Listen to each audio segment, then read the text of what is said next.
কই হ্যাঁ আমরা তো ঘর সুলভ দেখতে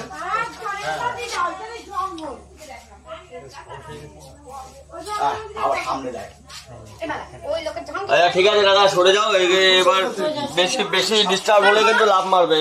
ইয়ে তো চন্দ্রবোড়া তো অন্য সাপ না, তো বেশি ডিস্টার্ব হলে লাভ মারবে।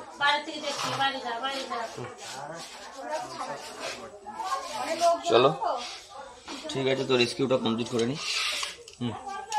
রাইট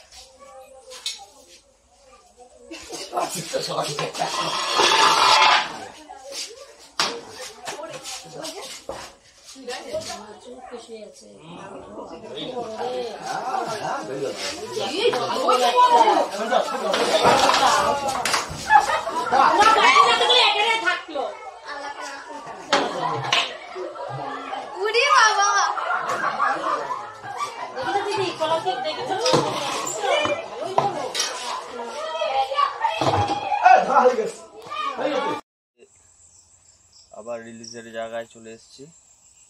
আজকে সারাদিনে আমাদের দুটো রেস্কিউ হয়, একটি ব্যান্ডেড ক্রেট জালে আটকে গেছিলো, আর একটি রাসেল ভাইপার। তা আমরা প্রথমে রাসেল ভাইপারটাকে রিলিজ করছি। তা নেচারে চলেই এসেছি আমরা, পিছনে আপনারা জঙ্গল দেখতেই পাচ্ছেন। তা এখন রাসেল ভাইপারটাকে রিলিজ করা হবে। তো আশা করি সুন্দরভাবে থাকতে পারবে এই পরিবেশে। চারিপাশে সামনে নদী আছে, পিছনে জঙ্গল, খাবার দাবার ভালোভাবে নিরিবিলি পরিবেশ। তো দেখা যাক, আগে রাসেল ভাইপার রিলিজের কাজটি সেরে নিই। সাপটি খুব অ্যাগ্রেসিভ মুডে রয়েছে, যার জন্য তাকে বেশি হ্যারাস করা যাবে না। একটু distance okay okay okay baby,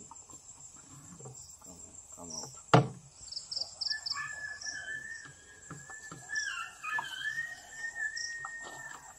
Rasel viper adult সাইজের, ফুল অ্যাডাল্ট, এভারেজ অ্যাডাল্ট সাইজের। সাপটি টেন্টেড হচ্ছে আস্তে আস্তে।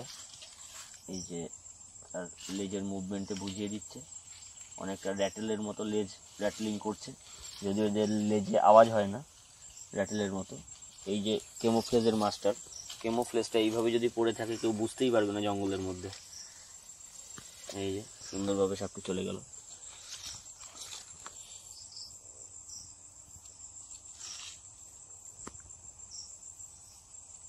এবং এই টাইপের জায়গাতেই রাসেল ভাইপার চুপচাপ লুকিয়ে থাকতে ভালোবাসে।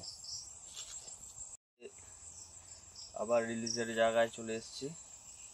আজকে সারাদিনে আমাদের দুটো রেস্কিউ হয়, একটি ব্যান্ডেড ক্রেট জালে আটকে গেছিলো, আর একটি রাসেল ভাইপার। তা আমরা প্রথমে রাসেল ভাইপারটাকে রিলিজ করছি। তা নেচারে চলেই এসেছি আমরা, পিছনে আপনারা জঙ্গল দেখতেই পাচ্ছেন। তা এখন রাসেল ভাইপারটাকে রিলিজ করা হবে। তো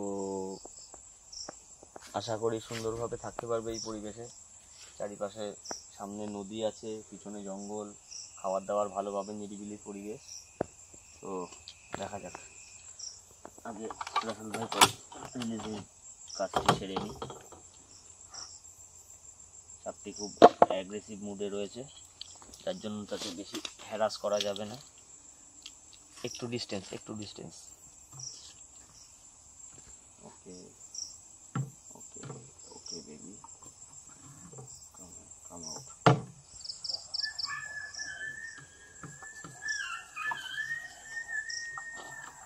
রাসেল ভাইপার অ্যাডাল্ট সাইজের, ফুল অ্যাডাল্ট, এভারেজ অ্যাডাল্ট সাইজের।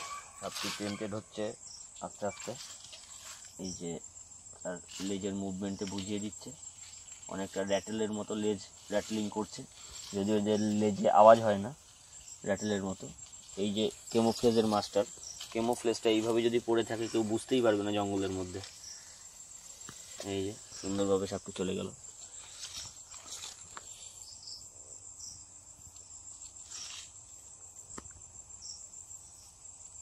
এবং এই টাইপের জায়গাতেই রাসেল ভাইপার চুপচাপ লুকিয়ে থাকতে ভালোবাসে।